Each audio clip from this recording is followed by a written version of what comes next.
Today, in current events from a Christian perspective, New York City has elected a Muslim Socialist mayor.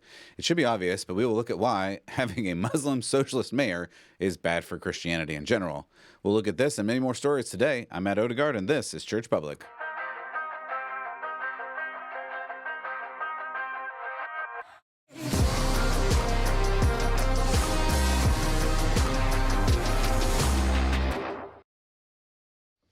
Hey, everybody, welcome back to Church Public. Really appreciate you stopping by today. Hopefully, this is helpful to you. If it is, you can hit the like and share and subscribe, all those fun things. You can find this on all of the platforms, audio, video, and you can also go to the Substack, substack.com/churchpublic, and you can sign up for the email there so you don't miss one of these. And of course, if you want to support, you can support there via Substack. You can support via the donations bin at churchpublic.com/support. Either of those is great. Love you for doing it. Basically, I just want to bring you current events from a Christian perspective to help you live out your faith because, my goodness, we live in a crazy society. I know that we're in a place where there's more acceptance of Christianity at this point, but the reality is there's more and there's also less. There's more and there's also less. There's more acceptance in the mainstream from a conservative perspective, but it only goes so far. And that's what I've noticed. Like, you can have a vanilla, wonderful Christianity that says, I love everybody and I want everybody to love Jesus. But until that point where you start like reading Bible verses that say, hey, you shouldn't live a certain lifestyle, you should change your ways, you should stop living in sin, then you're very unpopular even today. So that's the reality of it, and we have to figure out how to live in this world, but not be of the world and not be like the world, and that really is the trick there, to live like Jesus, not just to live however we want to live and call it Christianity. So all that in mind, we're going to go ahead and go to some news of the day. The first thing we've got here today is that Zoran Mamdani was elected the mayor of New York City. I know this is a couple days old at this point, but I think it's important to talk about because it has Christian worldview effects to it. So you have to look at that. He is a Muslim, out and out. He's said that openly. He apparently is also a socialist. He's said that as well. He said that he is a member of the Democratic Socialists of America, the DSA, as well as some other ones. The editors of the Wall Street Journal put out a statement, simply stated, quote, Zoran Mamdani captures New York, end quote. Captures New York. Captures, that's a funny word. And that's the Wall Street Journal talking, not me.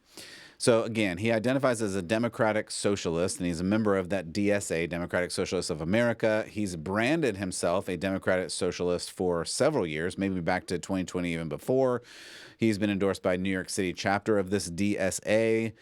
That describes him as a socialist, and they supported his mayoral campaign as, quote, the biggest socialist campaign in 100 years, end quote, 100 years. So I don't know how else to say, like, that's pretty socialist. I mean, that's allegedly. I don't know if I need to say that or not, but like this is basically what he's stated out and out. The national DSA also celebrated his victory as a win for the working class and the U.S. socialist movement. So I don't know what more evidence you need. He is claimed to be a socialist. He says he's a socialist. The Democratic Socialist of America, especially the New York chapter, says he is the best socialist apparently in 100 years. I think that's saying something. So for now, in current events from a Christian perspective, I want to look at the religious piece, and that's what we need to look at, current events from a Christian worldview. So there's a lot of policies that he's said. I'm not going to go through all of those today. We may hit a couple as they intersect with theology and Christianity, but the reality is we're just going to have to see what happens come January when he is sworn into office. What I want to look at is the Christian perspective on socialism, communism, and Islam, because those are the things that really matter. If he is claiming to be these things, then what does it mean for Christianity? That's why I started with, yeah, there's a lot of people in America right now who are very pro-Christianity. You hear J.D. Vance talking, Rubio talking, Trump himself trying to figure out what it means to follow God and Jesus. Those are all great things, and I love that. But the reality is New York, the biggest city, maybe not the biggest city in the world, but one of the most influential cities in the world, not to mention America, is now going to be controlled by Islam and socialism. And what does that mean for America, which was founded on Protestantism, which is following after Jesus specifically, and that is I don't know how far more opposite you could get than these two things. These two things are both the exact opposites of Christianity. Socialism and communism is against Christianity. Islam is against Christianity. The basis and the reality is, and this is a side point that I won't get into too much here, but the reality is when you look at a political philosophy and a religious philosophy like socialism and Islam, those two are also opposed. Like those two can't be together. The basis for Islam is radical adhesion to Allah, God, and Marxism, socialism, communism, which are all cousins. They're atheistic worldviews. They operate specifically, foundationally, as opposed to an authority figure, especially a quote-unquote God. Like those are the nature of those two things. They are literally diametrically opposed, as well as Christianity in another box. So, like, it's wild that all of this is happening in America, in New York City, nonetheless. And I think the reality is, or the question that I have is, like, it seems like either he's not telling the truth about being a good Muslim, because you can't be a Muslim and be a socialist. You cannot be a good Muslim and be a socialist. Or he's lying out about his socialist agenda and just wants to bring in Muslim ideals like Sharia law. I don't know. I don't know what it is. We're going to have to wait and see and find out. Or he's a wishy-washy candidate. Ultimately, time will just tell. There is actually one more possibility, and we do have to bring that up, and that is a Islamic Muslim idea called taqiyya that is the intentional concealing of the Islamic agenda. It's this Islamic term, this Islamic theology, taqiyya. It stands for this idea of concealing your true intention or misleading for the greater purpose. In other words, you can say things that aren't true to the general public who are not Muslims so that you can sort of trick them into a Muslim situation. That's really the foundation of this idea, this religious theology piece in the Islamic world. And Muslims have been using this since the 7th century, intentionally using this idea to split their enemies and confuse their enemies. Like this is an actual tactic that they've used for centuries. Sometimes it's called deceptive triangulation, to persuade the enemy that jihad is not aimed at them, but it's aimed at another enemy. But then eventually it gets aimed back at you. I mean, that's what they've been doing for, again, centuries. And Muslims can lie or avoid the truth to achieve this purpose if the goal is for the benefit of the Muslim community. This is a real thing. You can go and look it up. You'll see a bunch of stuff on the interwebs, because even in some of my searches, the interwebs had all these articles, as if you search immediately, that debunk this idea, but take my word for it or do a little deeper search and you realize, like, this is actually a thing. There's a lot of articles on the internet that are trying to say that it's not, because they want you to believe that none of this history ever happened. And maybe that's not a stretch to see, like, there's a lot of people out there, especially in leftist world, politics, academia, technology, that want you to forget that history happened so that they can do and lead you in whatever direction they want. I mean, that's been obvious. Just look back at the shutdown in 2020 and all this other stuff. So anyway, here's my concern.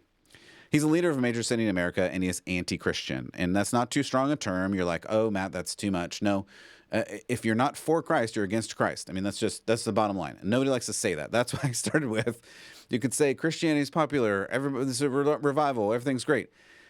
Yes, until the point when you say, well, if you are worshiping another God that is not Jesus and the God of Abraham, Isaac, and Jacob, the God of the Bible, you're against Christ. Like, there's no middle. Jesus said, I'm the way, the truth, and the life. No one comes to the Father but by me, John 14:6.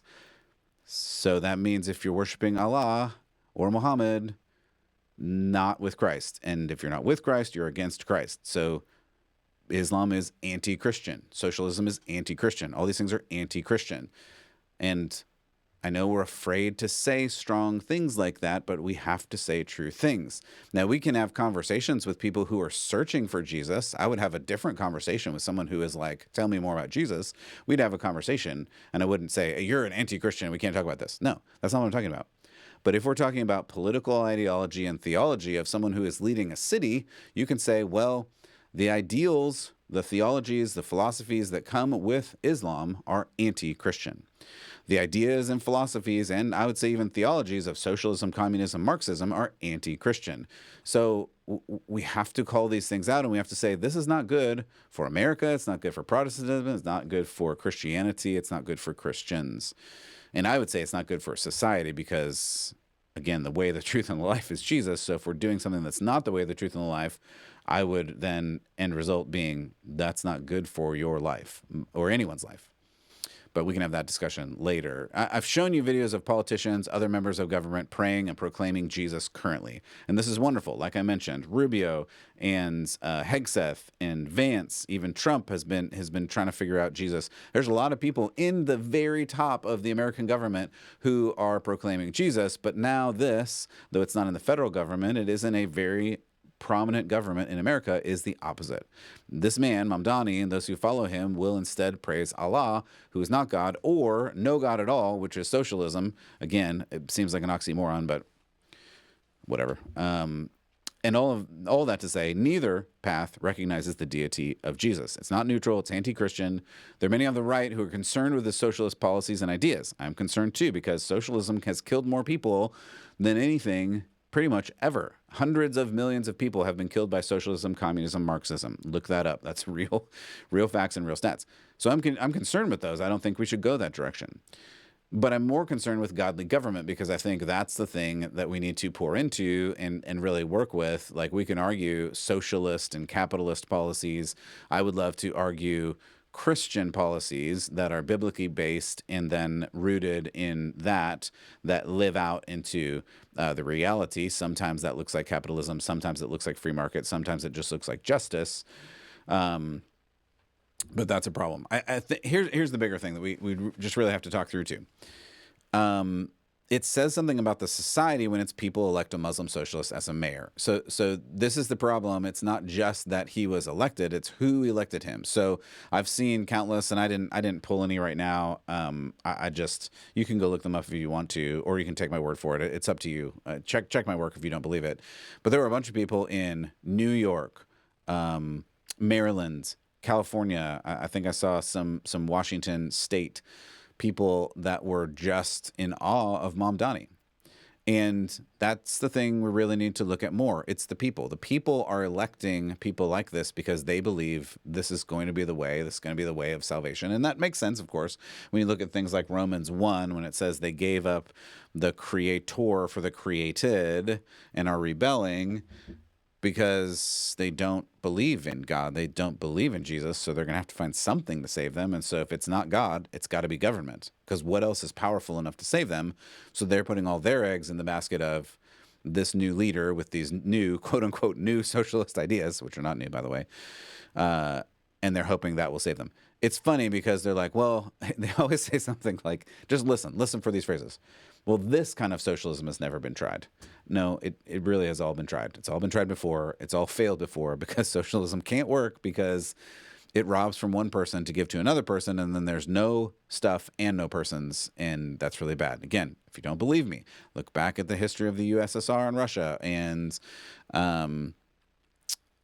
China and a bunch of other communist places. Cuba, look at Cuba and what happened there. Like, it's obvious what happens when you adopt these kinds of policies, but people don't want to believe it. People don't believe history. They think, oh, this generation, this leader is going to do it differently and with the best motives, so it's not going to go badly. God, I hate to say it's going to go badly. It always does, because it can't work. It functionally can't work, but people just want to believe that you can have all the free cake and ice cream and unicorns and rainbows that you want, but reality just doesn't work like that. So that's New York. Virginia, too. We got to talk about Virginia. I won't spend as long on this, but Virginia elected a person for attorney general who fantasized about violence against conservatives and apparently against those conservatives' children. And that's where we have to say, like, this is not just about people who are close to the truth. They're actively rebelling against God. And of course they are. I mean, that's what the Bible says is going to happen. Read Corinthians. People just think they're wise in their own eyes, but don't understand what truth really is, because their eyes are literally blinded by the darkness around them. So I can't hold it that much against them, but at the same time, we can say out loud, This is really bad for you and society and everybody. So it's about bad rulers. It's about people who are close to the truth. They're rebelling against God. And so with this rebellion, what I would say, like the end conclusion, the result here is, I think they and we then will have no way to fulfill the first and second commandment of Jesus, which is to love God with your heart and soul and mind and strength, and the second, which is like it, to love one another. We cannot possibly do those things if we have our priorities so messed up that we think God is going to replace, or sorry, I said it backwards, that government is going to replace God. And here's the harsh reality. And I do want to say this just as a cautionary tale. New York is the biggest city in America and has influence far and wide across the world. And it may be one of the first to go this way, but it absolutely will not be the last. The Democratic Socialists and the politicians supporting Mamdani ran an effective campaign in the biggest city in America, and they will rinse and repeat this as many times as they can to spread this message far and wide. Watch for this. I guarantee this kind of thing is going to happen. And you have to ask, what does it say that it's not just about New York City, but the politics of the Democratic Party nationwide? And this is, we don't need to get into like inside baseball, inside politics too much, but what is going on in the Democratic Party? They used to be the party of the people, right? But now they're the party of the elites or something. I mean, it's changed. They have a new star, Mamdani and others, and he intends to redefine the whole party, the whole Democratic Party. I mean, the Wall Street Journal said this, quote, Mr. Mamdani also poses a challenge to national Democrats. One problem will come if his victory inspires more leftist candidates to challenge incumbent Democrats in primaries. They may be less able to win swing states, swing districts. The other challenge will be in messaging and image if Mr. Mamdani begins to define the Democratic Party in the public mind, end quote. Right. So if this is the future of the Democratic Party, those that are in swing states, those are in like purple districts who have been trying to stay in the middle will no longer be allowed to be in the middle because it's so far left that they'll have to be more left or they'll get left behind. That's just the reality that's going to happen because inside the party, it's clearly in crazy turmoil. Then there were two gubernatorial elections. There was New Jersey and Virginia. The governor in Virginia can't be elected to a second consecutive term. So now you have Abigail Spanberger, the Democratic member of Congress. She was elected to the governor, and she ran as a quote-unquote moderate Democrat. But here's again the thing. Is she moderate? Like, I don't know what moderate is compared to anymore. It's like the middle moderate was for the people, trying to be both sides, a little bit left, like center left or whatever you call it. But she's only moderate if you look at her compared to the socialist that called himself a socialist, Zohran Mamdani. Like her stuff that she's published, her stuff that she said, her website, her speeches on abortion, LGBTQ issues, and everything else. She's not moderate. She's all the way on the left. I tried to find a statement from her accepting any restriction on abortion at all, and I didn't see any. In other words, and she probably hasn't said it outright this way, but there's no statement that I found where, and send it to me if you find it, where she said, yes, restrictions at 22 weeks, restrictions at 3 months, restrictions at 6 months. It appears she has no care for restrictions on abortion at all. So apparently, like others, leftist Democrats in the country, abortion straight up to the moment of birth. Apparently, I again, show me or send me something that says something different, but I haven't found something different. So how's that moderate? That's my point. How is that moderate? So she ran on that issue and apparently loudly. So all of this to say, there's a lot of shakeup going around the country. I think on the one hand, conservatives are actually getting stronger. Christians are growing in the government and being more bold and saying more things about Jesus, and I love that. On the other hand, I think the other side is also growing more bold, maybe to counteract it or whatever, and they're just saying the things that they really believe out loud, which on the one hand, I kind of have respect for, because before they would say something is true. Oh, I don't believe in gay marriage. Oh, I don't believe, trans men should be in women's bathrooms. Now they're just saying like, no, it should be everything all the way no restrictions, whatever, do whatever you want, whenever you want, with whoever you want. So on the one hand, at least they're being honest about it now. But on the other hand, people are apparently voting for this. So we're entering a different phase. We just are. So then the question, like I was thinking about this, and I just wanted to kind of turn, I don't know, personal or whatever, and spiritual. The question is, am I worried? And the answer is no. Actually, I'm not worried at all. What I love and what I just said was, I think it's nice that it's honest now. It's nice that people are really saying what they do believe, because then at least we can say, well, if you believe that, then what does that mean? You're willing to end babies' lives up until the very second before they exit the birth canal? Like, that's more horrific than anything else. But is that what you're saying? We can actually challenge them on their stated ideas rather than trying to pin them down on things that they wouldn't admit. And the reality is, Jesus is Lord just as much today as he was yesterday and 2,000 years ago and forever. He is the same yesterday, today, and forever. Christians, by and large, may see times of peace and times of persecution. We will continue to bear the name of Jesus Christ boldly and loudly until he returns in power. Amen. So I'm excited about that, and I'm excited to continue to speak about Jesus the more we see the day approaching. Okay, from there, let's turn away from New York politics, really, and I hate to mention this story, but we do have to. This is speaking of persecution of Christians. We've talked about this on the show before in Nigeria, but the cool thing is Trump is now weighing in on this. So the president of the United States is talking about Christians being what I would say is mass killed in Nigeria. I did not intentionally pull any of the videos or pictures for the show because I just don't want to show that. You can go look them up, but suffice to say, there are gruesome images out there. There's gruesome videos out there of the slaughter of Christians in Nigeria. And make no mistake, these are intentional attacks on Christians, largely by Muslims. Fox has mentioned that Christians are, quote, deliberately targeted, and Christian communities, their livelihoods, faith leaders, and places of worship are targeted, end quote, according to the report by Open Doors International a couple of years ago. Open Doors is a faith-based nonprofit organization working to raise awareness of global persecution. And Christians are reportedly becoming, quote, an endangered species in Nigeria. This report says, quote, last year in Nigeria, there were more people that were killed because of their Christian faith than all the other places in the globe combined, end quote. This was Ryan Brown, the CEO of Open Doors, who told Fox News Digital a few months ago. He said, quote, to be specific, there were 400... Oh, man, I read this wrong. To be specific, there were 4,998 Christians killed just last year. And in the period from 2019 to 2023, it appears that there were close to 17,000 Christians killed. And then right before I turned on the camera today, I saw another report from yesterday that 50 more were killed. So this number is rapidly climbing. The reality is we probably don't have an accurate account of what this number is because the reporting is not very good and many don't seem to care about it.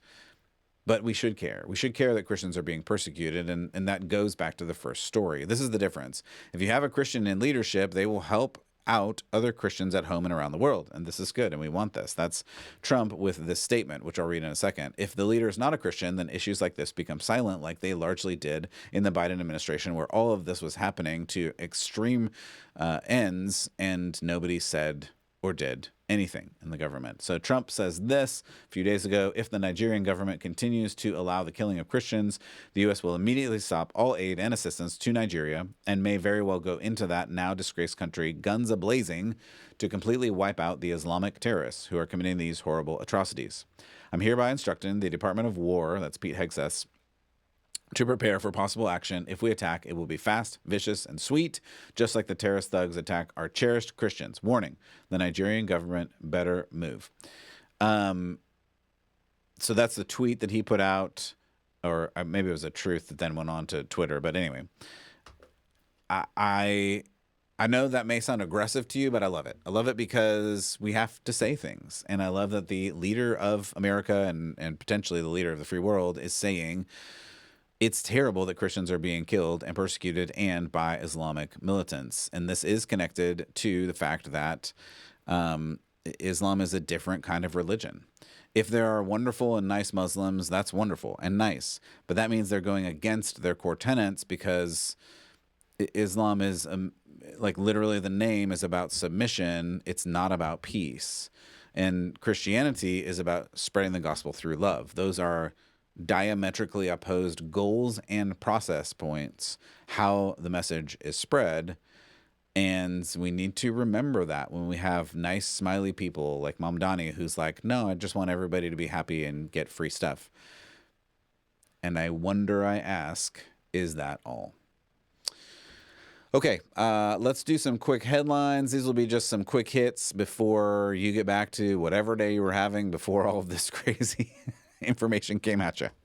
The government at this moment is still shut down. Hopefully, by the time you hear this, all of the parties will have voted and signed, and it will be reopened. I know the Senate voted. I believe the House voted. It appears even this evening, right after I record this, it looks like Trump may sign the bill to reopen the government. So that would be fantastic. And all the airlines reducing flights may come back just in time for the busiest season of the year. It is something to remember that this was a Democrat shutdown. Don't forget this point. The Republicans have been blamed, but the Democrats have been unwilling to vote for this. There was something, I stopped counting. It was something like 21 or 30 different votes that they had, and the Democrats every time said no. And the Republicans were unwilling to fund trillions of dollars for illegal aliens and other healthcare shenanigans. And the Democrats had so many opportunities to fund the exact same budget as before the shutdown, and they said no. And it is interesting that they waited until after the election, almost immediately after this last election, to fund the government. You draw whatever conclusion you want out of that, but that's just the reality of the timeline. Okay, that's one thing. Let's do another quick hit. In the last election, I saw this. Texas voters approved an amendment that only citizens are allowed to vote. I mean, that's fantastic and should not be controversial. The citizens of the country should be the ones voting for the country. How is this even in question? Like, yeah, obviously, shouldn't this be obvious? But in blue states, apparently anyone can vote. Actually, I was reading this story in Kansas. Jose Ceballos just won as the mayor of Coldwater, but allegedly he is not even an American citizen, and he voted for himself. So the Kansas Attorney General, Chris Kobach, announced the election fraud charges against Jose Ceballos on November 5th, the day after this 2025 election. His press release said, quote, "In Kansas, it is against the law to vote if you are not a U.S. citizen. We allege that Mr. Ceballos did it multiple times. Voting by non-citizens, including both legal and illegal aliens, is a very real problem. It happens every time a non-citizen votes. It effectually cancels out a U.S. citizen vote." End quote. So that was the Attorney General of Kansas, because they're saying non-citizen. I'm going to say it more clearly. An illegal alien who was not a citizen of America became the mayor of a city in Kansas. That people should recognize that's a problem. Like, shouldn't the person who's running the county, city, state, country be a citizen of that country? Like, is that not common sense? Does anybody say like, oh no, sure, just bring anybody in from any country and they can run this country? What? Like, really? Like, just go with me for 30 more seconds. If you are from another country and you don't love the country that you're in, and you're elected to office in the country that you're in, which is not the country that you love or that you're from, why would you have the best interest of that new country in mind? I feel like that's a pretty strong point. Okay, let's move on to some other news. I think this is good news. This is good, and it's more Texas news. Sorry, it's just what was on my feed lately. Judges in the state of Texas who refuse to perform same-sex marriages based on their religious beliefs will no longer face disciplinary action. So before this, a judge had to perform same-sex marriages or they were disciplined. The Texas Supreme Court amended its code of conduct last week to protect judges in a ruling that stems from a lawsuit filed by McLennan County Justice of the Peace Diane Hensley. In 2019, she refused to marry same-sex couples, stating it would be, quote, inconsistent with her religious faith, end quote. In Texas, judges and justices of the peace are not required to officiate weddings, so you could say no to everything, which is what this lady did. But if you say you want to do any weddings, you have to do all the weddings. So after the 2015 Oberfeld versus Hodges ruling, the justices and judges in Texas had to perform for both opposite and same-sex couples, or neither. Does that make sense? So this new rule now says if you, for religious reasons, say, I do not want to perform a wedding for a same-sex couple because that's not biblical, you don't have to. So that's good. Okay, one more. Another reminder that Bible sales continue to rise. I keep reading these stats and I love it. The Bible sales were up a couple months ago. I think I mentioned that. They were at 1.2 million. Now they are about 2.4 million. That's incredible. So the sales of Bibles is just through the roof. And I think this is great news. My only hope and where I want to land this, and this is not like pessimism, but my hope and prayer is that not only are people buying them, but they're also opening them and reading them. I mean, yeah. Gosh, who was it that said, was it Spurgeon? I'm going to mess up the quote. But he said a dusty Bible is a terrible thing. I'm sure I messed up the quote, so sorry about that. My brain is fuzzed out from the day, but at any rate, dusty Bibles, I will say, this is what I say, dusty Bibles are not helpful. So if it's collecting dust. And then you have Josiah Queen's song, Dust on My Bibles. Like, it's just, like, open your Bible, read it. Like, don't let it sit on the shelf and collect dust. Okay, I've just buried that point into the ground. Okay, last thing. I am so glad. This is maybe like my pet peeve, my personal opinion, and I'm right, but it is my personal opinion. I am really glad to be done with zombie demon season. Like, it is my least favorite thing. I will say I've had neighbors who had scary clowns. Like full-size, human-sized and shaped scary clowns and zombies and like really gross blood things and demons. And that's not Christian. Again, talking about anti-Christian things. These are anti-Christian things. You don't have to be against Halloween necessarily. I think fall festivals are amazing. I know when I lived in the Midwest, cinnamon apple donuts or whatever, like, oh gosh, those are the best. And apple cider, like, fall festivals are incredible. Zombie demon shenanigans on your front lawn, that is not good.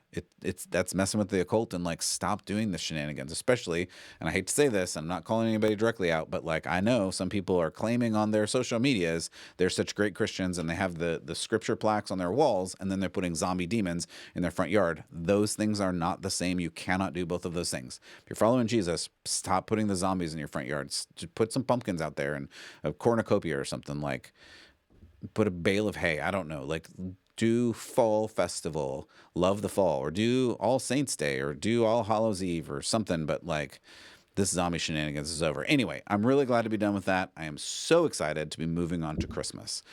My house is already decorated. I know my office isn't yet. I just haven't had time for that in here, but my house is decorated in the most beautiful way, thanks to my incredible wife. She is just the best. We are blessed to have her, and she's so good at decorating. Like, and I love coming into our house. I love it at Christmas. Honestly, it's wonderful to come into. What I hate is like whenever it goes down and it is just so boring after all the Christmas decorations are down, I go like, oh, I'm just sad inside. I'm like, gosh, I love walking into Christmas in my house and around the neighborhood and seeing people with the manger scene on their front lawn. Like, let's do that. Let's show like Jesus is the reason for the season. We need to look forward to the birth of Jesus, the light of the world that changed everything. And that indeed is something to celebrate.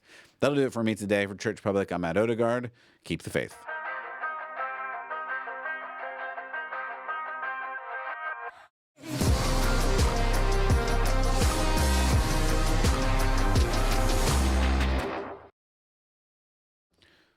All right, everybody, thanks so much for stopping by. I really appreciate you. If it's helpful, hit a like, hit a comment, do a 5-star review, share it with a friend, do all those good things. Otherwise, I appreciate you. I hope you are getting ready for a wonderful Christmas season of serving, loving, seeking after the King of Kings, the Lord of Lords, Jesus Christ. God bless. We'll see you next time.